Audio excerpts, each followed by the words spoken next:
BC బిడ్డలారా మేలుకోండి. ఇది నేటి మన దిన స్థితికి నిదర్శనం. జనాభాలో 10% ఉన్న అగ్రవర్ణాలకి 104 ఉద్యోగాలు దక్కితే 60% జనాభా ఉన్న మన బీసీలకు దక్కినవి 2 మాత్రమే.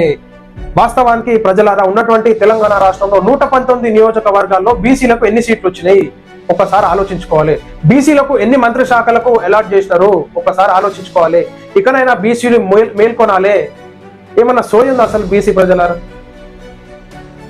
మనము ఖచ్చితంగా ఉద్యమాన్ని బీసీ సంఘాలు ఏకమయ్యి ఒక ఉద్యమాన్ని నడిపిస్తే ఖచ్చితంగా అగ్రవర్ణాలు, నేను ఒక బీసీ బిడ్డగా నేను కూడా చెప్తున్నాను, ఈనాడు బీసీలకు ఘోరమైనటువంటి అవమానం జరిగింది.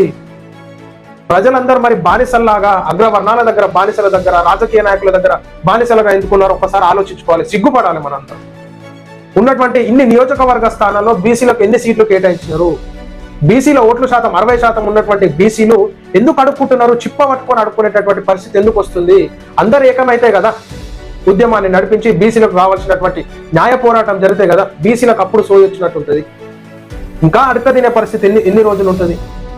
ఈ బీసీ సంఘాలు పెట్టుకోడు, బీసీ మీటింగ్లు పెట్టుకున్నాడు కాదు, ప్రతి ఒక్కరు చైతన్యవంతం కావాలి. నాకేంది అనుకుంటే రేపన్నాడు చిప్పనే గతి. పిల్లలకు ఉద్యోగాలు రావు. ఉన్నటువంటి రాజకీయ అవకాశాలు కూడా ఏ విధంగా ఒక్కసారి మనం చూసుకోవాలి, సోయి తెచ్చుకోవాలి. మనం 60% జనాభా ఉన్న మన బీసీలకు దక్కినవి 2 మాత్రమే. 100 ఏళ్లుగా జరుగుతున్న అన్యాయం ఇది. ఈ బీసీలు హిందువులు కాదా? ఈ హిందువులకు జరుగుతున్న అన్యాయం గురించి అగ్రవర్ణాల వాట్సాప్ యూనివర్సిటీలో ఎప్పుడైనా పోస్టులు వచ్చాయా? మీరు ఎప్పుడైనా చూసారా? రావు, అస్సలు రానే రావు. ఎందుకంటే ఈ దేశపు హిందువులకు అన్యాయం చేస్తున్నది ఇక్కడ కుల దురహంకార అగ్రవర్ణాలు మాత్రమే. ఈ వాట్సాప్ యూనివర్సిటీని నడిపిస్తున్నది ఆ మనువాదులేనాయే. వాళ్ళు చేస్తున్న అన్యాయాల గురించి వాళ్ళు పోస్టులు పెట్టరు. అక్కడితో ఆగకుండా ప్రశ్నిస్తున్న బీసీలను తప్పుదోవ పట్టించడానికి అక్కడెక్కడో పక్క దేశాలలో హిందువులకు అన్యాయం జరుగుతుంది చూడుర్రి అంటూ రెచ్చగొట్టే పోస్టులు పెడతారు. వాళ్ళ ఉద్దేశము అక్కడ హిందువులకు మేలు చేయడం కానే కాదు, ఇక్కడ హిందువులకు మేలు చేయలేనోళ్ళు సాటి హిందువులపై అమానుష కుల వివక్ష రుద్దినోళ్ళు బయట దేశపోళ్లకు మేలు చేస్తానంటే ఈ దేశం నమ్మదు. ఖచ్చితంగా బీసీ ప్రజలరా, మనము వార్తలు, విషయాలు, సోషల్ మీడియాలు ఎన్నో ఉన్నాయి. ఈనాడు యూట్యూబ్ ఛానల్ కూడా ప్రభుత్వాలు చేసేటటువంటి పనులను చూపించి ప్రభుత్వమే చేంజ్ అయ్యే దిశగా కీలక పాత్ర పోషించిందంటే ఈనాడు యూట్యూబ్ ఛానల్ కూడా మంచి రోల్ ప్లే చేయడం జరిగింది. ఉన్నటువంటి హయ్యర్ మీడియా ఛానల్ కాదు, ఈనాడు యూట్యూబ్ ఛానలే ఎంతో కీలక పాత్ర పోషిస్తున్నారు. సో ఖచ్చితంగా బీసీ ప్రజలందరూ మేల్కోండి. ఇకనన్నా నిద్రమత్తు వీడండి. రాజకీయ అవకాశాలను మనం పై స్థాయికి ఎట్లా వెళ్ళాలి? అడుక్కోని పదవులు తీసుకోవడం కాదు, మనంతలా మనం ఎట్లా చైతన్యవంతం కావాలని ఒకసారి ఆలోచించుకోవాలి. మనము పదవులు ఇచ్చేటటువంటి పొజిషన్లోకి రావాలి, అడుక్కునేటటువంటి పొజిషన్లో కాదు. బీసీ సంఘాలందరూ ఏకం కావాలి.